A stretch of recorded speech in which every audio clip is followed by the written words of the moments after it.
Hello? Susie? Did you copy? Susie? Naririnig mo ba ako? Susie? Hello? Hello? Susie? Did you copy? Denver! Tama na yan. Kanina ka pa. Baka mamaya may ginagawa o ayaw na sa'yo. Aray ko. Baka naman kasi peke yung susi mo na yan. Oo nga. Baka tama si Ed. Baka mamaya peke yung susi mo na yan ha. Ako Denver. Ang ina mo kasi sa babae. Baka naunahan ka na ng iba doon. Pwede ba? Kung wala kayong magandang sasabihin, manahimik na lang kayo. Mahina lang yung signal. Kaya hindi ko siya makontak. Lalo na. Hindi dito pa tayo. Hina-hina yung signal. Oh, relax lang, Denver. Denver, maboy. Relax lang. Teka, ano oras na? Aalis na pala kami ni El. Curfew na kasi. Sorry. Ano? Curfew? Palagi nyo na lang curfew. Lagi na lang kayong ganyan. Nakaraang buwan pa. Ay, tsaka nga din pala, Denver. Ako nga din. Aalis na. Kasi uwian na ni Erica eh. Baka magagalit si ma'am. Gagi, Denver. Baka hindi talaga totoo yung si Tuzi mo. Totoo nga siya, Seb. Ba't ayaw nyo maniwala? Papakita ko sa'yo. Ano ko ulit. I-radio ko ulit. Ito, Seb. Ito na, Seb. Ito na, Will. Yung sagot na. Hello, Suzy? Suzy? Teka.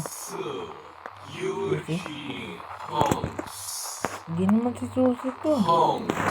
Gagi. Sino yan? Chinese. Chinese ba yung si Suzy mo? Hindi. Parang lamang ano naman to. Parating na sila.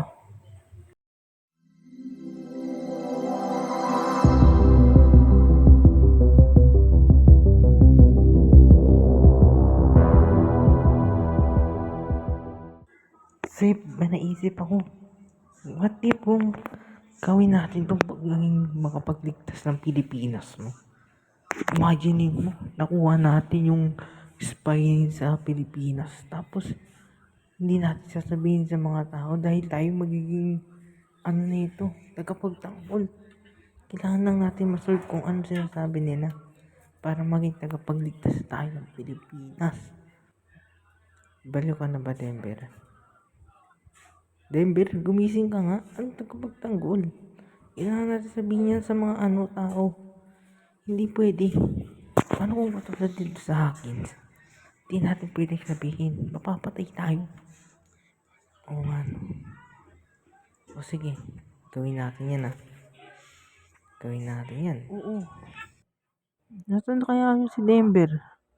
Nabaliw na ata yun sa susi niya eh. Siguro nga. Kasi di na siya sinusagot, di ba? Mula kahapon. Malay mo nga. Kawawa tuloy si Will sa likod. Walang kausap. Siya lang mag-isa eh. Bawal din lumipat ang upuan. Di, ayos lang. Para medyo tahimik naman yung buhay ko dito sa likod. Chill lang. Ayos ka. Ano? Seb, nasolve mo na? Di pa eh. Ang hirap na ito. Hirap intindihin ng Chinese. Grabe to. Ikaw, try mo. Ayaw mo ba? Hindi. Tanga ka ba na eh. Hindi ako makaintindi English. Oy, oy, oy, oy, oy. Bakit? Ako naman dyan. Bakit? Tinatamad na ako. Ano ba yung ginagawa nyo?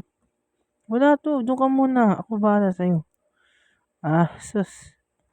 Para sa mga Chinese ba yan na nag-i-spy sa atin dito sa Pilipinas? Sinabi mo, Seb? Hindi. Wala ko sinasabi.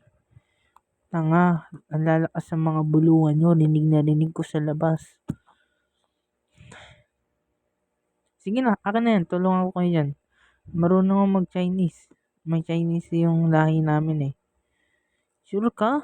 Oo nga. Akin na. Seb, palip mo na tayo. Promise. Tulungan ko kayo. Sigurado bang tama yung hula mo, Robin? Seb, una sa lahat, hindi ako nanguhula. Alam kong tama to lahat na ito. When the red meets blue, Turns to lava Ay, into Gagi Lubin. water. Bakit? Ano ba yun? Sasakay ka dyan? Hindi, baka di ka nakain yan. Hindi. Ito, pakinggan nyo. Ay, gago kasi. Ano to? Matunog na ito. Tignan nyo. 当蓝色玉到红色时，熔岩变成水。